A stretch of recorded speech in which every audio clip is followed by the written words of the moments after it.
Olá! Nessa aula de hoje nós vamos falar sobre o capítulo de método. Essa aula tem como base o capítulo 4 do livro-texto e nós temos 4 objetivos também, que é entender o que é método, ser capaz de escrever o capítulo de método, apontar as diferenças entre o método para o projeto e para o trabalho final e também ser capaz de desenvolver o cronograma de trabalho do seu TCC. Vamos aqui recordar a estrutura geral de um TCC. Um TCC, se vocês lembram dessa lâmina na apresentação 2, eu falo então que o TCC tem 3 grandes grupos: os elementos pré-textuais, capa, folha de rosto, os elementos textuais e os elementos pós-textuais, e a gente está nos concentrando agora, dentro dos elementos textuais, no capítulo de métodos e procedimentos de pesquisa. Ali são esperados 4 grandes grupos de informações, não precisam necessariamente ser 4 seções numeradas, 4 subcapítulos, enfim, mas o delineamento da pesquisa, que é a tradução para o português de design, o projeto da tua pesquisa, a concepção mais ampla da tua pesquisa, a definição do local, dos participantes da pesquisa, as técnicas que vão ser utilizadas para a coleta de dados e as técnicas para análise desses dados. E aí eu também gostaria de destacar para vocês um elemento importante do método, que é o capítulo de apêndice. Vejam, o apêndice ele é às vezes mal entendido no projeto, no TC1 principalmente, porque o aluno não sabe, o que eu vou colocar ali. Vejam, esse apêndice do projeto de pesquisa serve para colocar um detalhamento maior dos procedimentos, dos métodos, das técnicas que vão ser utilizadas no trabalho. Então é importante que o trabalho seja mais leve, seja uma leitura um pouco mais suave do que um trabalho que tem todo aquele detalhamento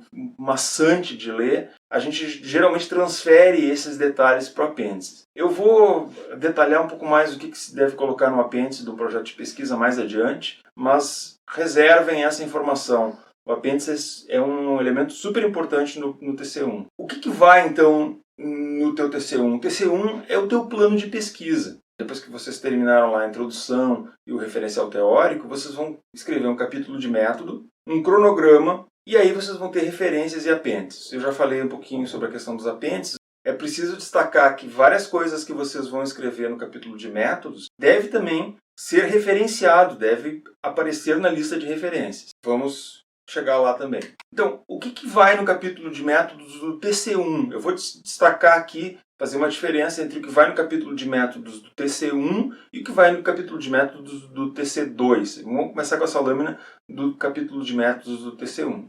Ele deve apresentar algumas informações e vejam, os verbos a serem utilizados no TC1, eles sempre devem estar no tempo futuro, porque serão procedimentos, serão técnicas utilizadas apenas no semestre seguinte, no TC2. No semestre onde o TC1 está sendo desenvolvido, ele é apenas um projeto, ele apenas descreve, explica coisas que serão feitas. Deve apresentar as seguintes informações: onde se pesquisará e quem será pesquisado, devem ser indicados casos, grupos investigados, locais de pesquisa. No caso da administração, é muito comum utilizar-se o método do estudo de caso. Então é importante dizer por que a empresa tal foi escolhida para ser um estudo de caso, por que razão aquela ou aquelas empresas são importantes no estudo de caso, na escolha desse estudo de caso.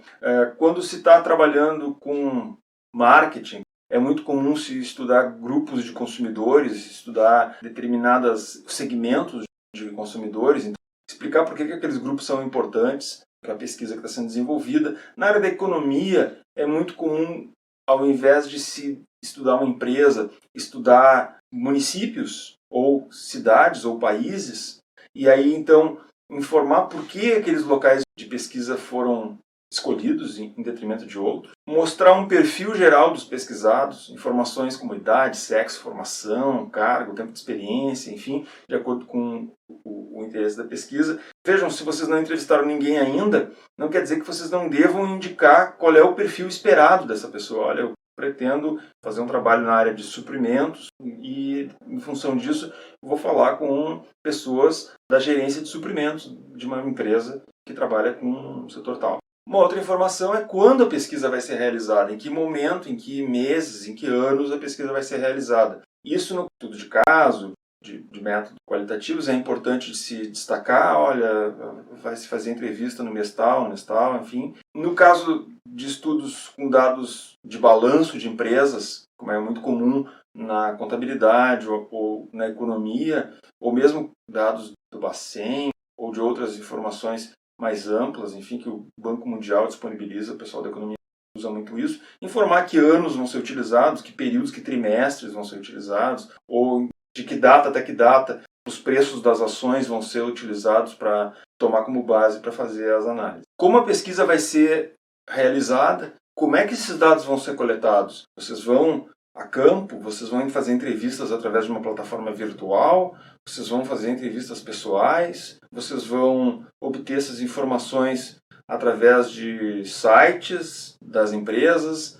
vocês vão utilizar questionários fechados, vão distribuir para clientes da empresa de vocês. Onde, em que momento, em que locais esses dados vão ser coletados e de que maneira vai ser utilizado. E aí é importante também descrever se vocês vão utilizar algum instrumento, um roteiro de entrevista ou algum tipo de questionário, deixar isso claro também, as perguntas que vão ser utilizadas. Uma outra informação é deixar claro como os dados serão analisados, que tipo de técnica vai ser utilizada para analisar esses dados. Vai ser uma pesquisa qualitativa usando análise de conteúdo, vai ser uma pesquisa quantitativa usando uma regressão ou um outro método de dados de painel, enfim, que tipo de métodos que vocês vão utilizar para analisar esses dados. E aí também informar limitações metodológicas que você entende que o seu trabalho vai ter. Um exemplo muito claro de uma limitação metodológica nesses dias de hoje é o fato de que nós estamos ainda sob os efeitos de uma pandemia que nos impede, muitas vezes, de fazer de forma segura observações nos locais. Então, muitas vezes a gente triangula dados que a gente obtém de entrevistas através de observações em loco e essas observações podem não ser possíveis no projeto de vocês e aí é importante que vocês coloquem, olha, isso vai ser uma limitação do meu projeto, já demonstra uma certa maturidade de vocês como pesquisadores, informar essas limitações que vocês vão encontrar ao longo do caminho. Vejam, o que muda do TC1 para o TC2? Basicamente o TC2 vai dizer o que vocês fizeram. Então, comparem a lâmina anterior com essa que nós estamos vendo agora. Lâmina anterior fala disso aqui, lâmina atual só mudei o tempo do verbo. Então, é só isso, é só mudar de será feito para foi feito. Existem mais coisas entre o céu e a terra do que supõe o sabor filosofia em pesquisa. Muitas vezes a gente se propõe a fazer uma coisa no TC1, vou entrevistar 150 pessoas, e aí a gente só consegue entrevistar 3. Estou dando um exemplo absurdo, mas, enfim, as coisas nem sempre acontecem como a gente gostaria que elas acontecessem, existem percalços, e existe mais clareza também ao fazer o relato do TC2 do que foi feito. Então, vocês devem atualizar, não é só trocar o tempo do verbo, dizer efetivamente o que foi feito no TC2. No capítulo do método, é esperado que você explique o tipo de pesquisa que foi utilizada, eu vou voltar logo e vou falar de cada uma dessas coisas com mais detalhe. O tipo de método que foi adotado, casos locais ou população, amostra escolhidos, período exato no qual a coleta de dados foi ou vai ser realizada, técnicas de coleta de dados utilizadas, instrumentos de pesquisa e técnicas de análise de dados a serem usadas ou já utilizadas no caso do TC2. Mas eu queria destacar para vocês a palavra explicar, porque isso é uma coisa que eu acho que dá muita confusão quando a gente lê os trabalhos de conclusão e também teses e dissertações de mestrado também. Então, deixa eu dizer o que a gente está querendo dizer aqui quando a gente fala de explicar. Me permitam avançar para o dicionário. O dicionário lista 8 definições para o verbo explicar. Eu gostaria de me concentrar na primeira e na terceira definição do verbo explicar. A primeira definição diz: explicar é tornar inteligível ou claro o que é ambíguo ou obscuro, esclarecer, dizer o que vai ser feito. A definição número 3 diz: dar os motivos dos próprios atos ou palavras, explicar-se, justificar-se. Eu faltei hoje porque tal coisa. Eu vejo que às vezes os trabalhos, muitas vezes, avançam muito na definição número 3, dizem, olha, nós vamos usar um estudo de caso, porque um estudo de caso é assim, porque o estudo de caso é importante nessas circunstâncias, o estudo de caso é importante para responder tal tipo de questão de pesquisa, e o estudo de caso isso, o estudo de caso é aquilo, mas ele não diz, afinal de contas, o que o aluno vai fazer. A gente não sabe que estudo de caso em que, aonde, quando, só tem aquele monte de explicação e citação para tudo que é lado. E às vezes a gente vê o outro lado, a gente vê pender para a definição número 1, que é dizer, olha, o meu trabalho vai fazer isso, o meu trabalho vai fazer aquilo, o meu trabalho vai fazer aquilo outro, e a gente não entende por quê. Por que ele vai fazer daquele jeito? Qual é a explicação? Ah, porque meu professor disse. Isso não é uma justificativa. Nenhum lugar no mundo aceita um trabalho feito por um aluno que diz que foi o professor dele que mandou ele fazer. Você, se o seu professor mandou você fazer, você tem que ir lá ler nos livros de métodos, nos artigos de métodos, as razões pelas quais aquele método é utilizado e você deve se convencer de que aquele é o melhor método. Se você não se convenceu de que aquele é o melhor método, volte para o seu professor e diga, professor, isso aqui não vai funcionar. Ó, porque eu olhei no livro e isso aqui não está certo. Geralmente o professor, quando diz que aquilo ali tem que ser feito, é porque ele já tem um certo tempo de casa e tal. Ele não está muito errado, mas às vezes acontece, pode acontecer. Tá? Então, mas convençam-se de que deve ser feito e não comprem a ideia do professor só porque ele disse que tem que ser fazer daquele jeito. Se ele disse que tem que fazer daquele jeito, vai lá nos livros de método, nos trabalhos de método e tenta entender, afinal de contas, por que teu professor falou aquilo. Deve ter um motivo. Vamos voltar lá naqueles pontos lá que eu disse que a gente tem que explicar no capítulo do método. Primeiro, é essa coisa do tipo de pesquisa, se é quantitativa, qualitativa, exploratória, descritiva ou explicativa. Eu não vejo por que colocar isso. Eu acho que tu tem que entender as diferenças entre elas, vai ler livros de métodos, mas sinceramente eu não sei por que isso aí consta. Tem tudo que é livro de metodologia, tem esse negócio que a gente tem que botar isso no projeto. Eu não sei para quê. Será que eu não consigo ver se a pessoa está fazendo um estudo com dados de balanço que vai ser uma pesquisa quantitativa, ou se ela vai fazer entrevistas, eu não sei que vai ser um trabalho qualitativo? Para que eu preciso dizer isso? Eu nunca entendi por quê. A minha sugestão é, façam o que vocês acham, eu vou aceitar aqui na disciplina de método, e vocês vão lá para o professor orientador de vocês e ele explica para vocês o que ele acha que tem que ser. E aí vocês validam com ele. Ó, professor, eu fiz isso aqui e eu acho que é tal coisa. Ah, ele vai dizer, ah, tá certo, ou não, isso aqui não é assim. O que eu acho que é importante mesmo é o que vem depois.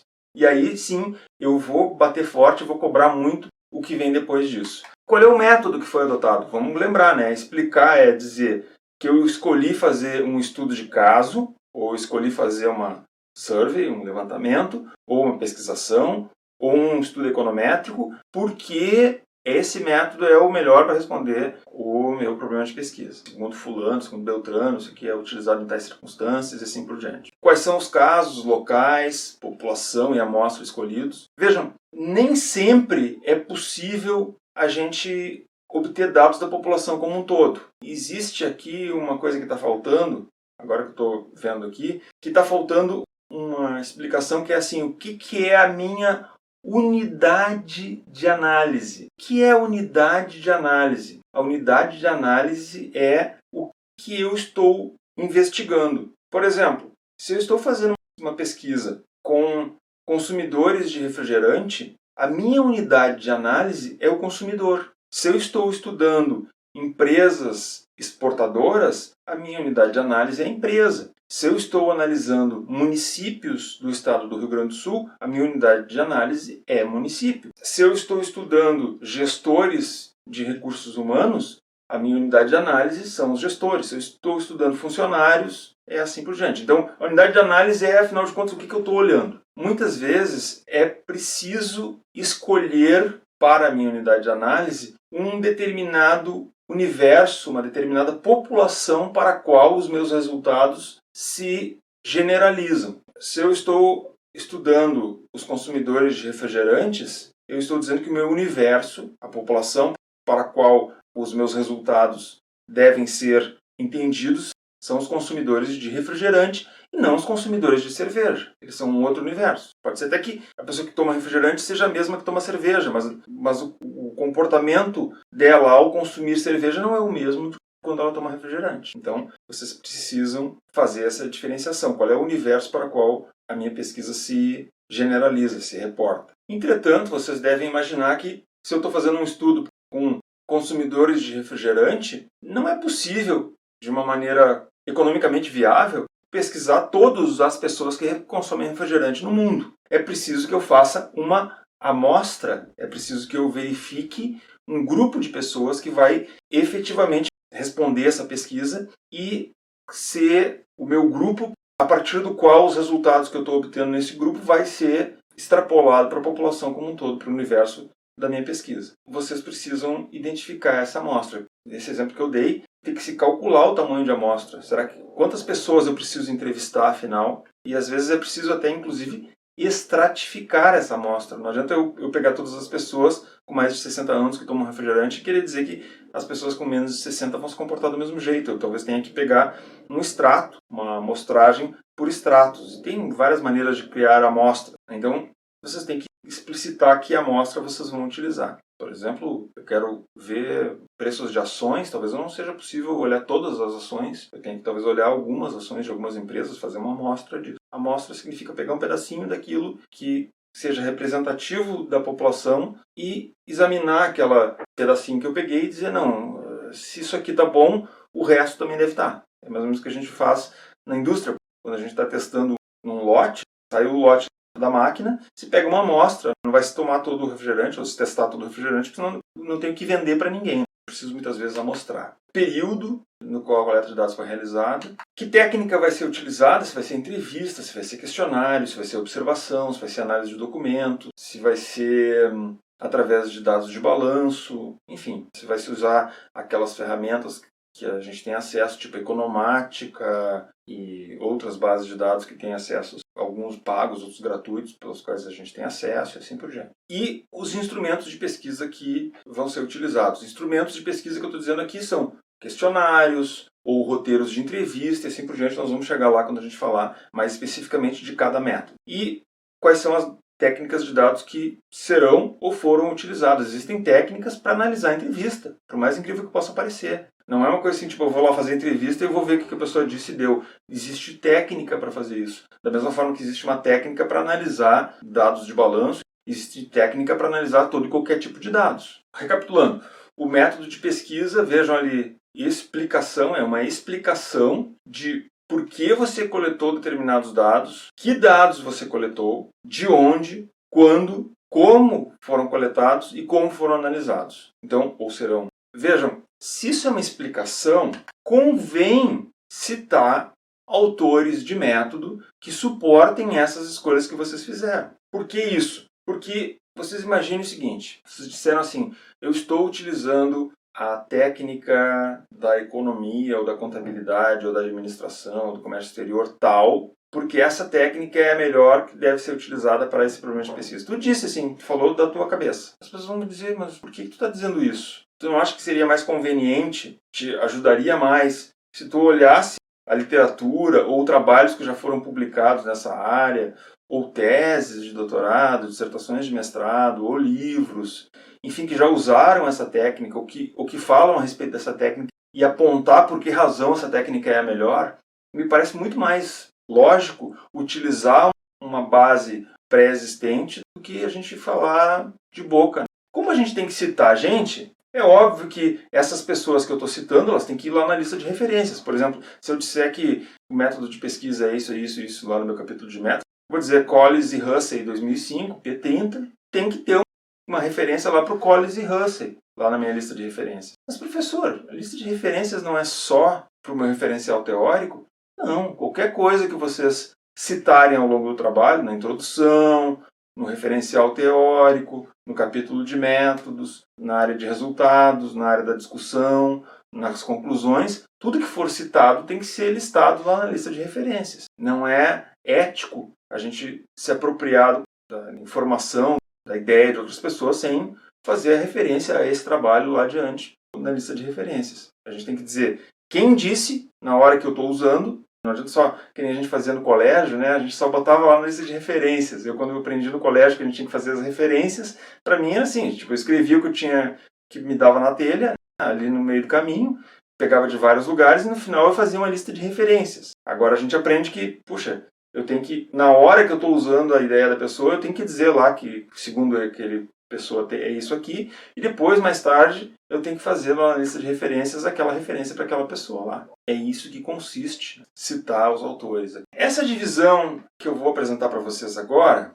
entre método, instrumento e não sei mais o que, eu acho ela uma discussão boa de saber. É que nem aquela história do qualitativo, exploratório, descritivo e tal. Eu acho que ela é boa de saber, é boa que vocês saibam dessa distinção. Eu não vejo por que escrever isso lá no capítulo de método. Os autores dividem em 3 grupos. O que eles chamam de método, forma ordenada de proceder, tal, né? Conjunto de processos ou fases empregadas, vamos pensar assim, uma coisa mais estratégica, o método. Depois, as técnicas, vamos pensar como se fossem umas coisas mais táticas, de meio caminho. Não são tão estratégicas quanto o método, mas não são tão operacionais. Então, são procedimentos que operacionalizam o método. Um exemplo aqui, análise de conteúdo, segundo essa professora Bardan aqui, econometria com dados de painel, isso seriam técnicas que são utilizadas. E no final, instrumentos, a questão mais operacional de todas.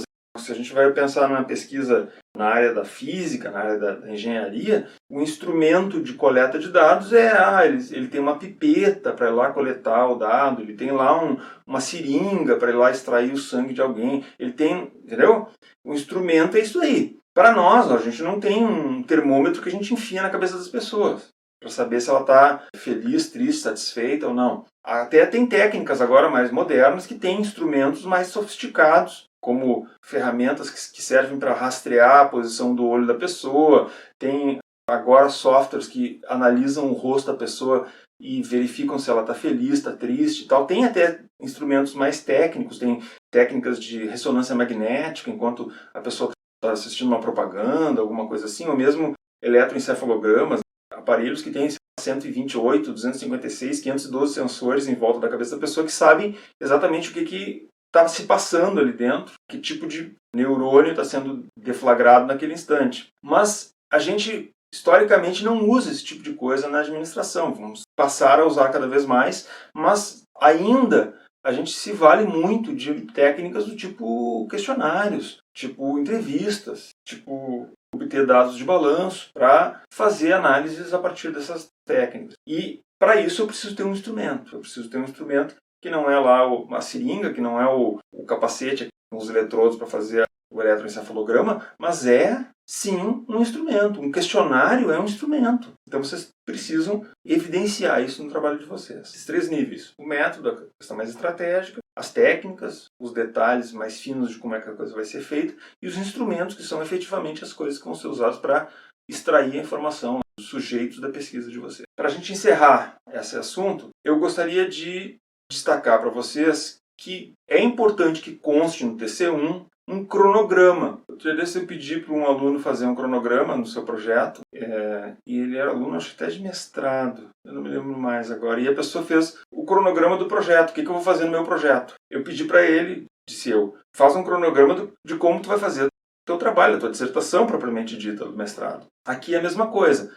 No TC1, a gente está pedindo um cronograma das tarefas que você vai desempenhar no seu TC2. Eu botei aqui um exemplo, usando datas que historicamente eu tenho visto. Eu já tenho aí 10 anos de Unicinos, então eu já passei 20 semestres. E já orientei nesses 20 semestres. A cada semestre eu oriento 2 alunos, então já passou por mim já algum orientando de TC. E aí as datas são mais ou menos as seguintes. Um TC2 que inicia no semestre /1, final de fevereiro, vai ter uma entrega mais ou menos por 7 de junho, a entrega dele para a secretaria. E um trabalho iniciado no /2, ou seja, lá por agosto, vai ter uma entrega em 15 de 11. Mais ou menos isso aí. Tira uns dias, bota uns dias e tal, mas é mais ou menos isso, tá? Se é isso, eu estabeleci o seguinte, eu coloquei aqui para nós colunas com as quinzenas. Por exemplo, se você começou lá no segundo semestre, vai ser a primeira quinzena que você vai conseguir trabalhar no seu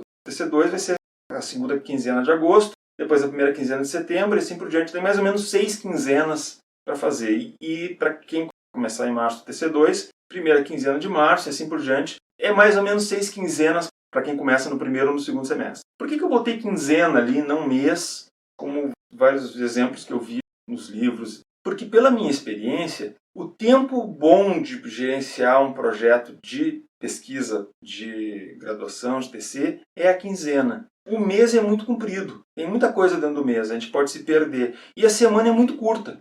Então, eu acho que a quinzena oferece o período que é o ideal em termos de tempo entre uma conversa e outra com o orientador. Então, tentem marcar as reuniões de vocês com o orientador de vocês a cada 15 dias. Não sumam. A cada 15 dias procurem avançar um pouquinho. Vejam, eu botei aqui, nesse cronograma que eu propus aqui, que é um cronograma genérico, evidentemente não é para ser assim, como eu coloquei, cada trabalho vai ter o seu, mas assim, vocês vão conversar com o orientador de vocês, vão pensar, mas assim, eu botei o seguinte, olha, se eu tivesse que fazer um TC hoje, tá? Como é que eu estruturaria? Bom, as primeiras 2 quinzenas para coletar dados, fazer entrevista, aplicar questionário, alguma coisa assim, um mês mais ou menos para isso. Não tem como analisar dados antes disso, né? Então mais ou menos uns 15 dias para analisar dados. Vejam, é tudo corrido. Uma quinzena para redação dos resultados e redação da discussão dos resultados. Uma quinzena para revisar o capítulo do método e fazer uma revisão geral e escrever o resumo.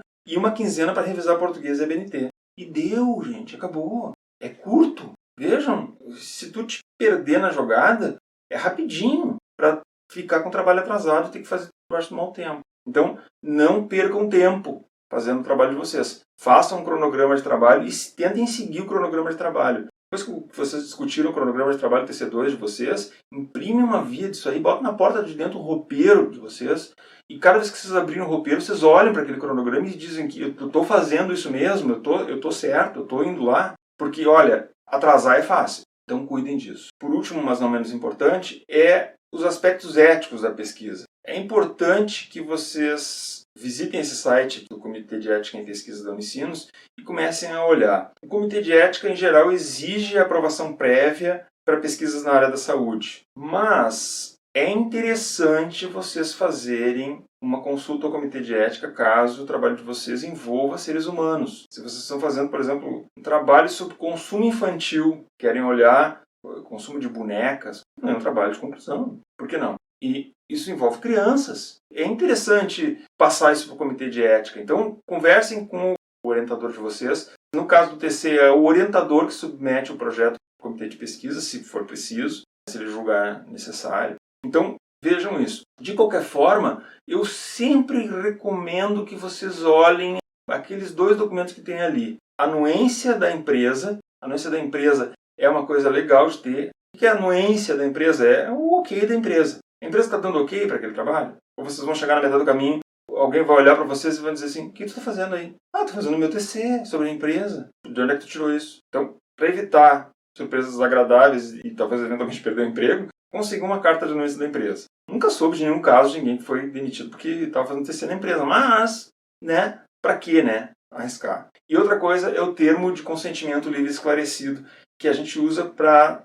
entrevistas e pesquisa com questionários, experimentos, enfim, para evitar que a pessoa se sinta constrangida. Ela sabe que está fazendo parte de uma pesquisa, que não é que aquilo ali ela acha que está fazendo outra coisa e é uma pesquisa que alguém está fazendo. Tá? Então, esse termo de consentimento livre e esclarecido, conversem com o orientador de vocês e verifiquem se isso é necessário também para o trabalho de vocês. Aqui na disciplina de metodologia eu não vou exigir nada disso, vocês não precisam fazer, mas guardem isso para quando vocês forem fazer TC1 ou TC2 e fiquem espertos que pode ser necessário. Qual é o exercício para agora? O exercício são 2 coisas. Primeiro, vai montar um primeiro esboço do teu capítulo de método e colocar as referências com o que está sugerido ali, né, do que tem que colocar, enfim. E depois, tu vai montar 2 cronogramas. Um do teu TC1 e outro do teu TC2. Por que eu estou pedindo 2? Porque do TC2 tu vai colocar no teu TC1. E do TC1 tu vai me agradecer depois por ter feito. Pode acreditar. Então esse exercício vai estar disponível ali no Moodle, vocês podem fazer. Para as próximas aulas,